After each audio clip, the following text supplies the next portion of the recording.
السلام علیکم ورحمۃ اللہ وبرکاتہ۔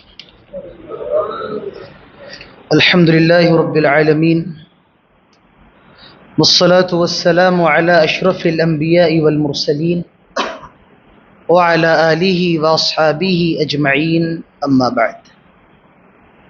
قال اللہ تعالی اعوذ باللہ من الشیطان الرجیم، بسم اللہ الرحمن الرحیم، الف لام میم ذالک الکتاب لا ریب فیہ ھدی للمتقین۔ آج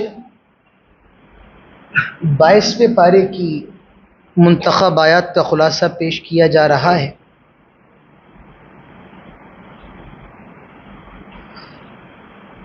چند آیتیں ہم 21ویں پارے سے لیں گے۔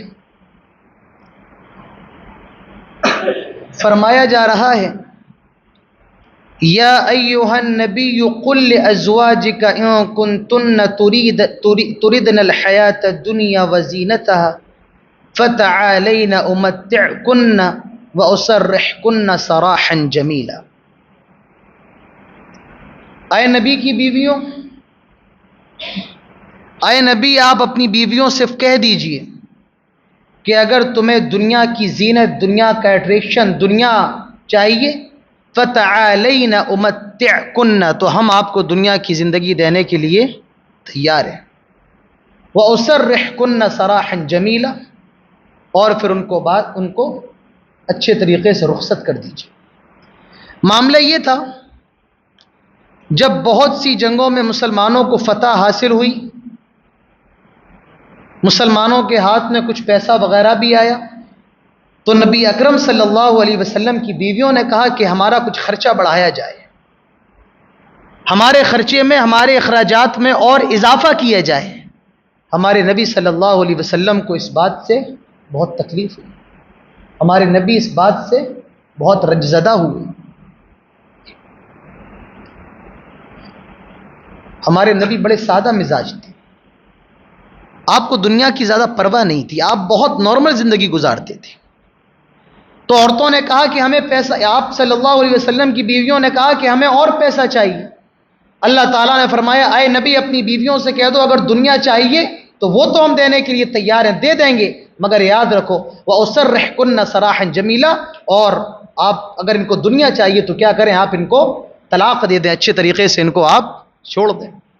وَإِن كُنتُنَّ تُرَدْنَ اللَّهَ وَرَسُولَهُ وَالدَّارُ الْآخِرَةَ فَإِنَّ اللَّهَ أَعَدَّ لِلْمُحْسَنَاتِ، اور اگر تم کو اللہ اور اس کے رسول چاہیے اور آخرت چاہیے تو یاد رکھو اللہ تعالیٰ وعدہ کر رہا ہے نیک لوگوں سے کہ اللہ تعالیٰ ان کو بہت بڑا اجر دے گا۔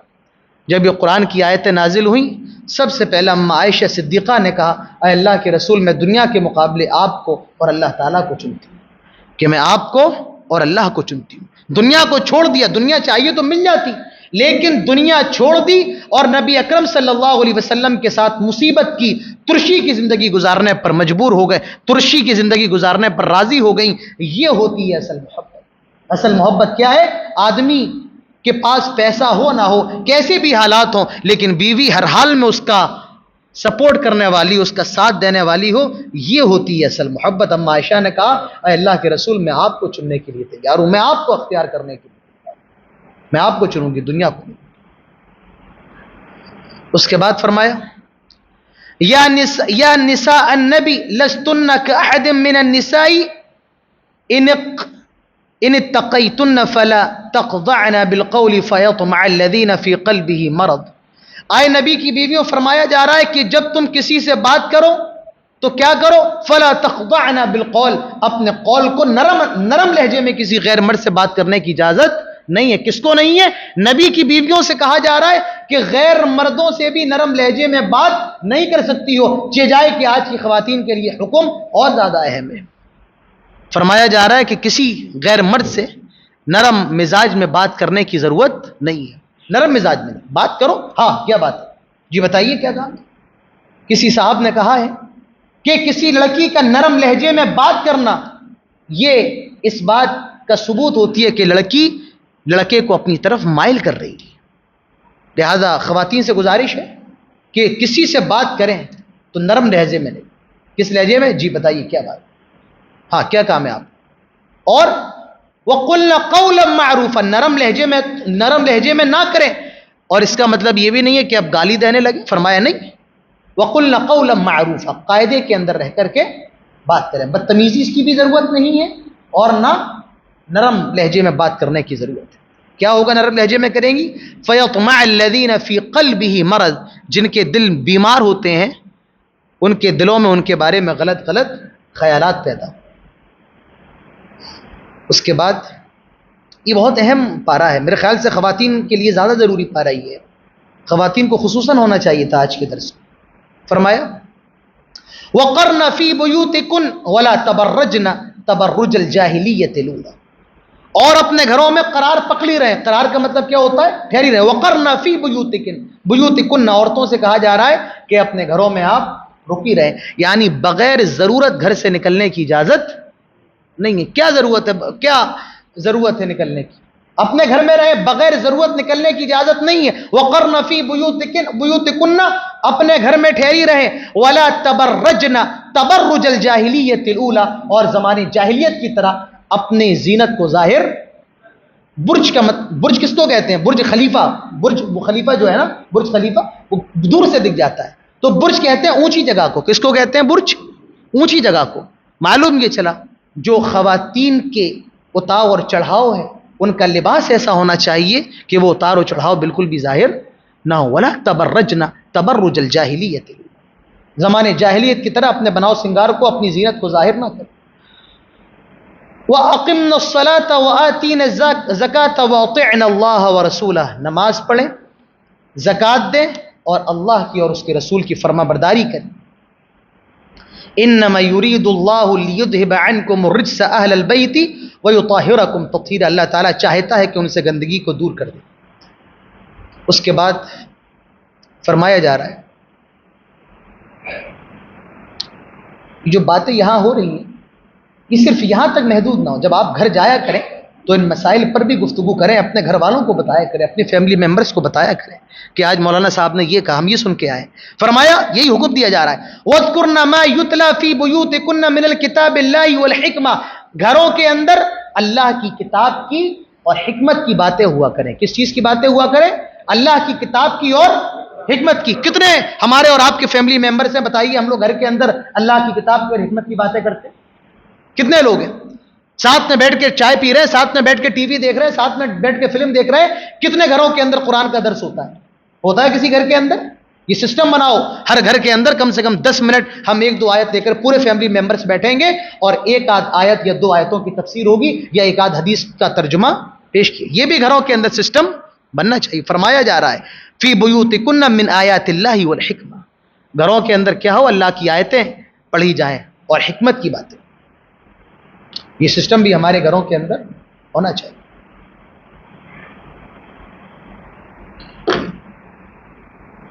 یہ سسٹم بھی ہمارے گھروں کے اندر ہونا چاہیے.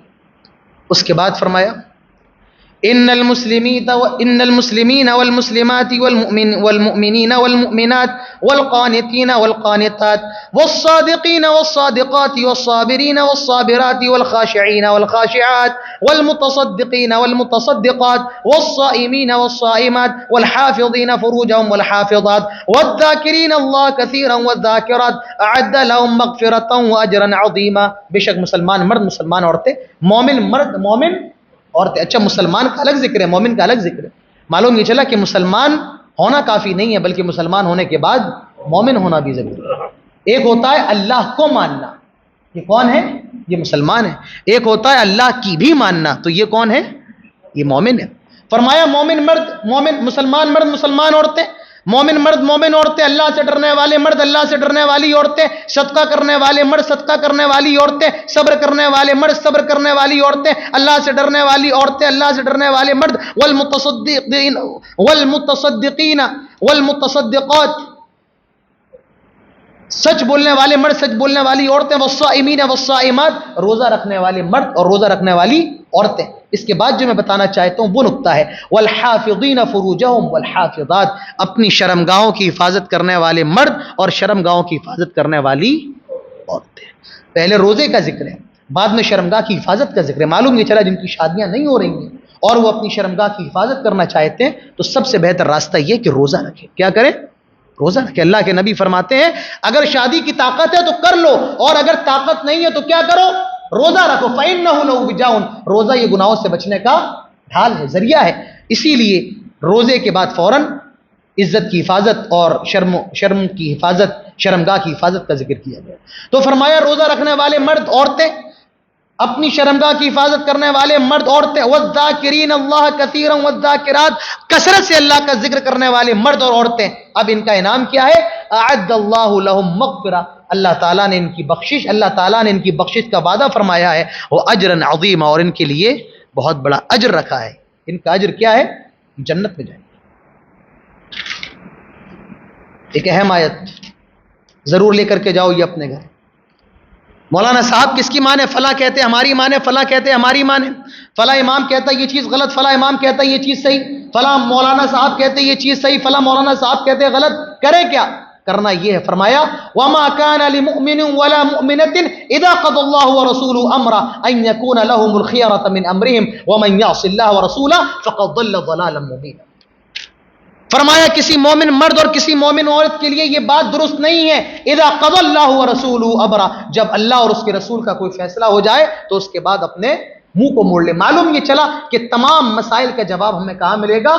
اللہ اور اس کے رسول کے دربار میں ملے گا. قال اللہ اور قال الرسول میں ملے گا. معلوم یہ چلا جب بھی کوئی مسئلے میں پھنس جاؤ تو یہ دیکھو کہ رب کا قرآن کیا کہتا ہے اور جناب محمد رسول اللہ صلی اللہ علیہ وسلم کا فرمان کیا کہتا ہے. سارے مسئلے انشاءاللہ حل ہو جائے, سارے مسئلے حل ہو جائیں. اللہ کے رسول کے ایک صحابی ہیں زید بن حارثہ, یہ غلام تھے حضرت خدیجہ کے. حضرت خدیجہ نے اللہ کے رسول کو ہبہ کر دیا تھا. اللہ کے رسول نے ان کو اپنا منہ بولا بیٹا بنا لیا. اس کو عربی میں متبنہ کہتے ہیں. اللہ کے نبی صلی اللہ علیہ وسلم نے اپنا منہ بولا بیٹا بنا لیا تھا ان کو, پر یہ غلام تھے. اللہ کے نبی صلی اللہ علیہ وسلم نے ایک صحابیہ حضرت زینب کے پاس, ان کے گھر والوں کے پاس ان کے لیے پیغام نکاح بھیجا کہ اپنی بیٹی کا نکاح آپ زید بن حارثہ سے کر دیں.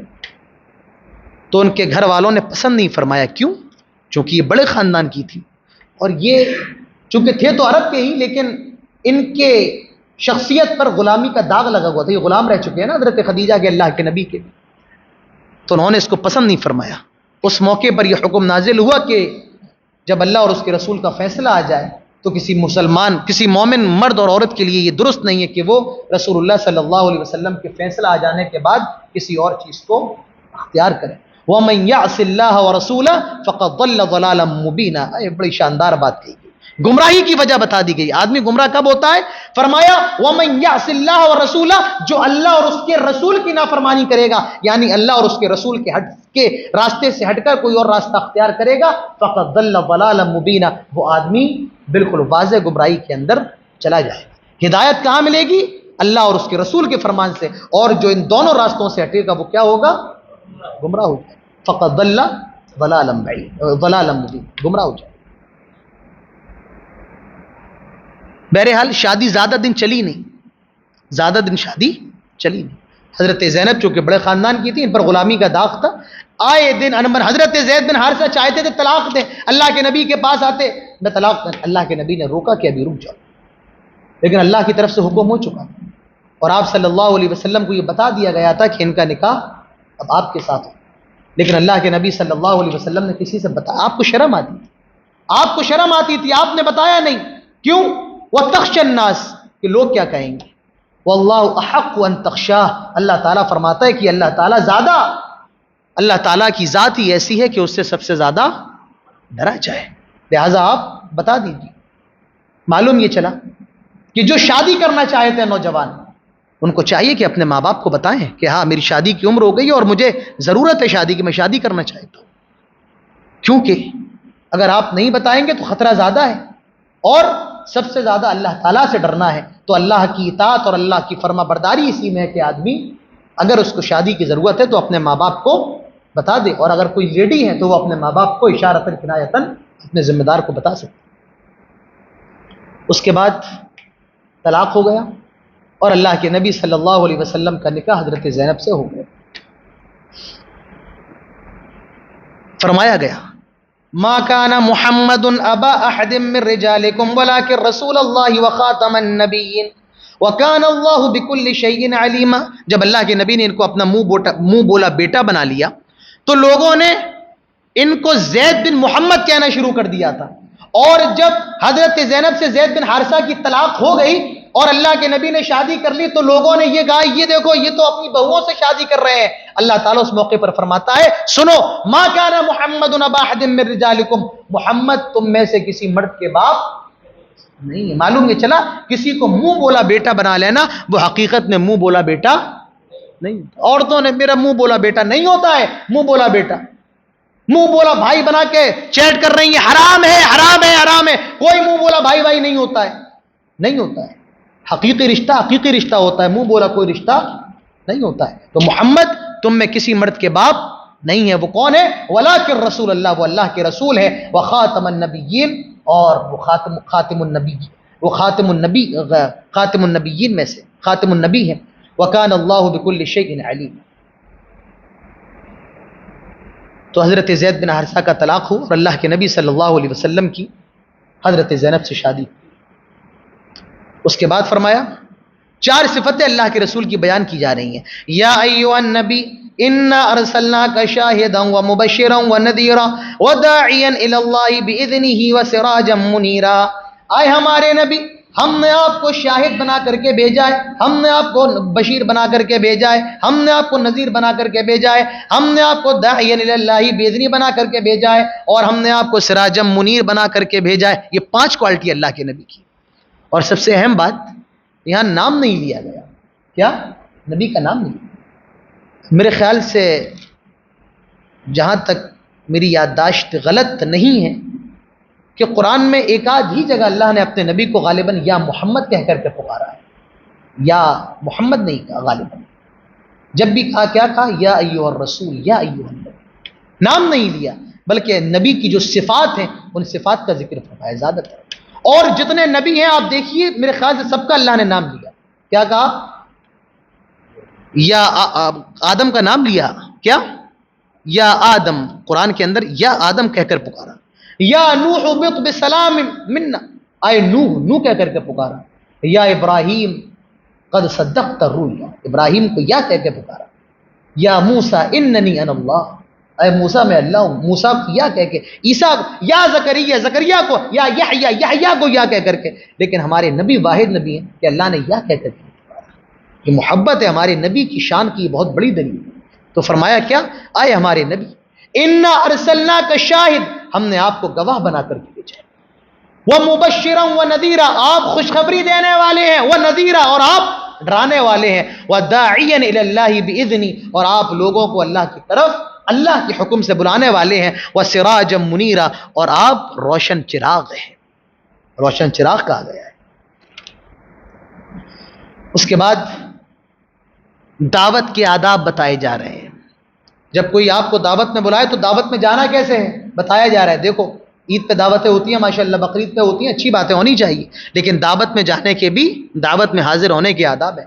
فرمایا یا ایھا الذین آمنوا لا تدخلوا بیوت النبی الا ان یؤذن لکم الی طعام غیر ناظرین اناہ ولکن اذا دعیتم فادخلوا فاذا اطعمتم فانتشروا.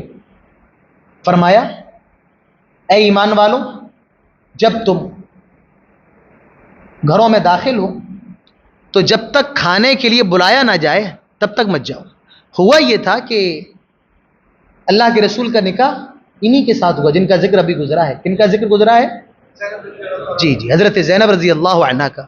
تو اللہ کے نبی نے دعوت ولیمہ کیا تو ابھی کھانا ریڈی نہیں ہوا ہے. صحابہ آ گئے, بیٹھے ہیں, بات چیت کر رہے ہیں.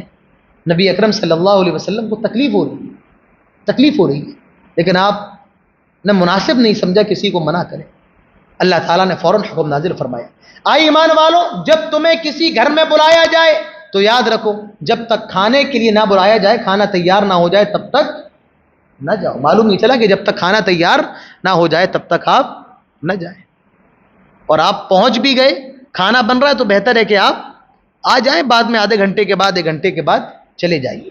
تو فرمایا کہ جب تک بلایا نہ جائے کھانے کے لیے آپ نہ جائیں, اور جب کھا لیا جائے کھانا وانا کھا لیا کیا فانتشروا پھر وہاں سے نکل جاؤ. میں تو کولڈ ڈرنک بھی چاہیے کھانے کے بعد, اب انتظار کریں کچھ میٹھا بھی آ جائے. نہیں, کھانا کھا لیا کیا کرو, اب زیادہ گفتگو کرنے کی ضرورت نہیں ہے, وہاں سے اب آپ چلے جائیں. اللہ تعالیٰ فرماتا ہے کہ میرے نبی کو اس سے تکلیف ہو رہی تھی, تم جو بیٹھے ہوئے تھے.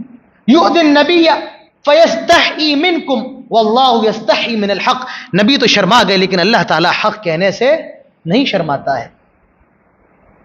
اور فرمایا وَإِذَا سَأَلْتُمُوهُنَّ مَتَاعًا فَاسْأَلُوهُنَّ مِنْ وَرَاءِ الْحِجَابِ. اور جب رسول کی بیویوں سے کچھ مانگو تو پردے کے پیچھے سے مانگو. اس وقت پردہ فرض نہیں ہوا تھا, لیکن حضرت عمر نے کہا تھا اللہ کے رسول آپ کی بیویاں ہیں اور بہتر یہ ہے کہ آپ کی بیویوں سے جب کوئی سوال کرے یا کچھ لے تو پردے کے پیچھے سے لے. حکم ہو گیا, اے نبی کی بیویوں, اے مومنوں, جب تم نبی کی بیویوں سے کچھ لو یا گفتگو کرو تو کیا ہو فَاسْأَلُوهُمْ مِنْ وَرَاءِ الْحِجَابِ. تو پردے کے پیچھے سے لیا کرو, پردہ ہونا چاہیے. اس کے بعد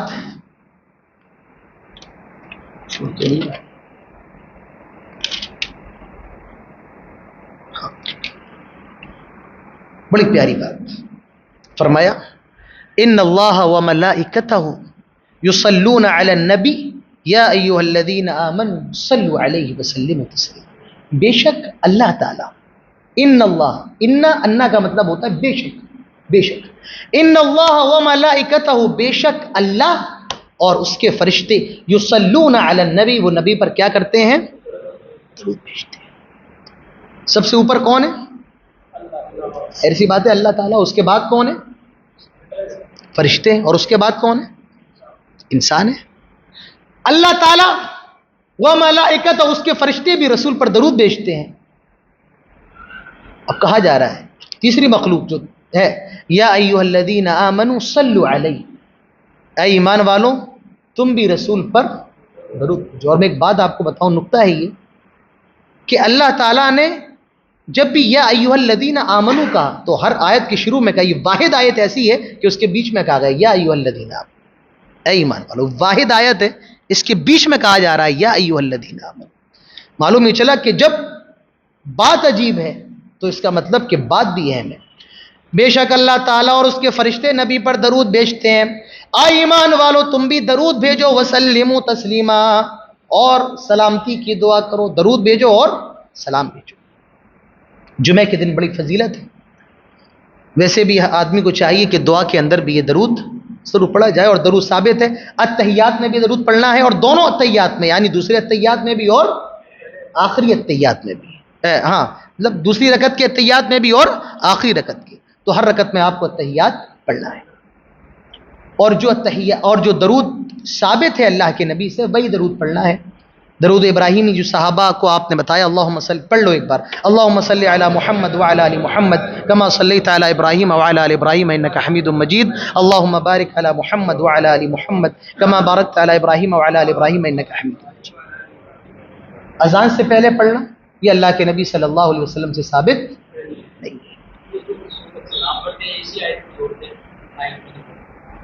ہو سکتا ہے اس کو جوڑتے ہوں, لیکن جہاں پڑھنا چاہیے اللہ کے رسول صلی اللہ علیہ وسلم نے نماز کے بعد کی, اذان کے بعد کی حدیثیں آتی ہیں کہ اللہ کے نبی نے اذان کے بعد پڑھنے کا حکم دیا ہے. لہذا اذان سے پہلے پڑھنا تو یہ نہ تو نبی کا عمل رہا ہے نہ صحابہ اکرام کا عمل رہا ہے, تو اس کو بدعت کہنے میں ذرہ برابر بھی پیچھے نہیں رہنا چاہیے, بدعت ہے.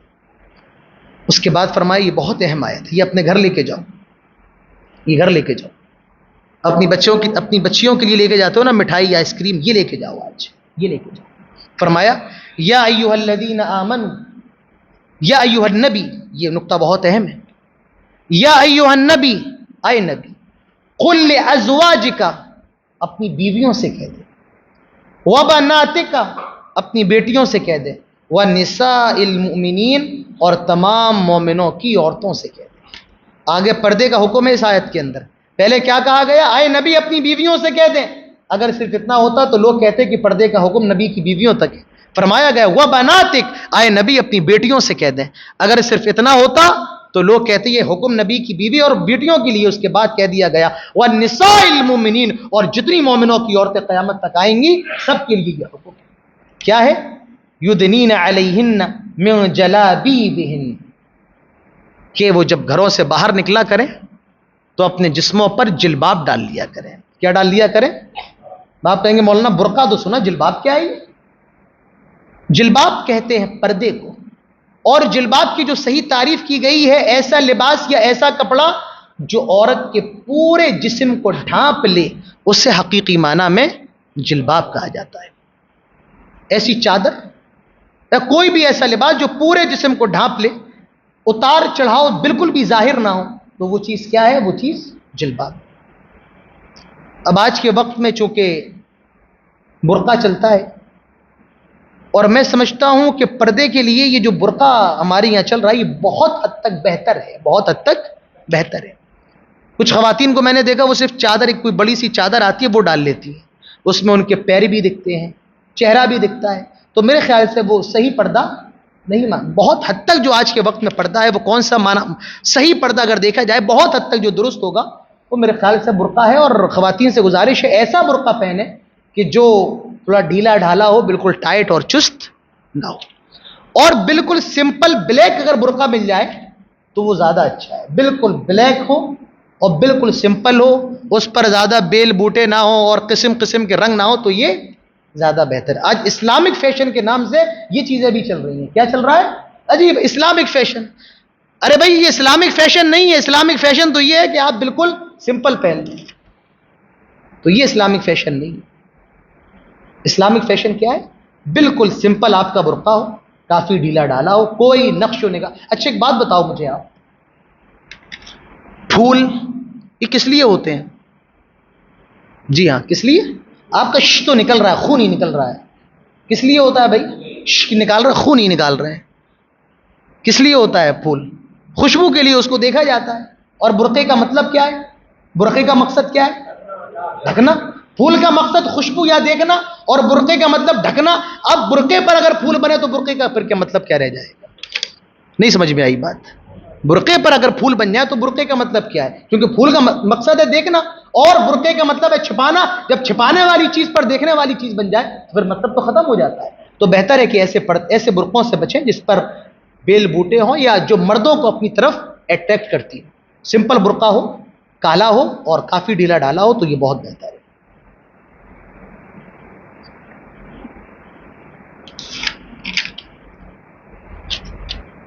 فرمایا وَيَسْأَلُكَ النَّاسُ عَنِ السَّاعَةِ، لوگ آپ سے قیامت کے بارے میں سوال کرتے ہیں. قُلْ إِنَّمَا عِلْمُهَا عِنْدَ اللَّهِ، آپ کہہ دیجئے کہ اس کا علم صرف اور صرف اللہ کے پاس ہے. وَمَا يُدْرِيكَ لَعَلَّ السَّاعَةَ تَكُونُ قَرِيبًا، اور آپ قیامت کے بارے میں جانتے نہیں ہیں. معلوم نہیں چلا کہ اللہ کے نبی عالم الغیب نہیں ہے. فرمایا تَكُونُ قَرِيبًا، مگر یاد رکھیے وہ بہت قریب ہے. کیا ہے؟ بہت قریب ہے. اس کے بعد جب نکاح ہوتا ہے تو 3 آیتیں پڑھی جاتی ہیں. ان آیتوں میں ایک آیت یہ بھی ہے کیا؟ یا ایھا الذین آمنوا اتقوا اللہ وقولوا قولا سدیدا، ایمان والو اللہ سے ڈرو اور بولو تو سیدھی بات بولو. یہ نہیں کہا کہ سچی بات بولو، کیا بولو؟ سیدھی بات، قاعدے کی بات بولو، گھمانے والی باتیں نہ. یصلح لکم اعمالکم ویغفر لکم ذنوبکم، تاکہ تمہارے اعمال صحیح ہو جائے، اللہ تعالیٰ تمہیں معاف کر دے، تمہارے گناہوں کو بخش دے. وَمَن يُطِعِ اللَّهَ وَرَسُولَهُ فَقَدْ فَازَ فَوْزًا عَظِيمًا، اور جو اللہ کی اطاعت کرے، رسول کی اطاعت کرے، در حقیقت یہی سب سے بڑی کامیابی ہے. اس کے بعد سورۃ السبا شروع ہو رہی ہے. کیا آپ کے سامنے چھوڑیں کیا؟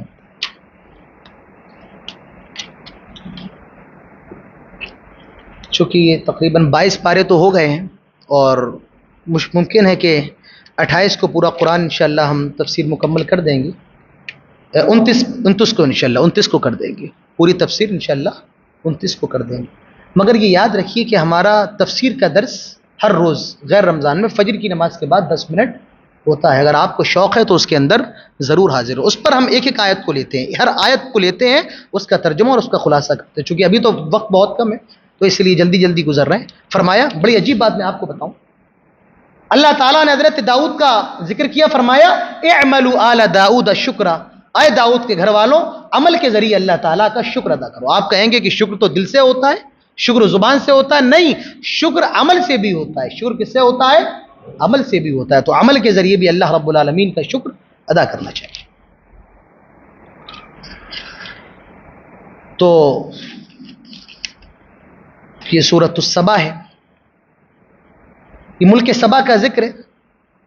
بہت خوشحال بستی تھی، دائیں طرف بھی باغ تھے، بائیں طرف بھی باغ تھے، لیکن نافرمان ہوئی، اللہ تبارک و تعالیٰ نے پوری بستی کو تباہ و برباد کر دیا۔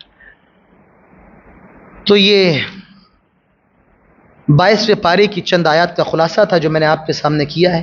انشاءاللہ کل 23ویں پارے کا کریں گے۔ اللہ تعالی ہم سب کو کہنے اور سننے کے ساتھ تمام باتوں پر عمل کی توفیق نصیب فرمائے، آمین۔ وآخر دعوانا الحمدللہ رب العالمین۔ السلام علیکم ورحمۃ اللہ وبرکاتہ۔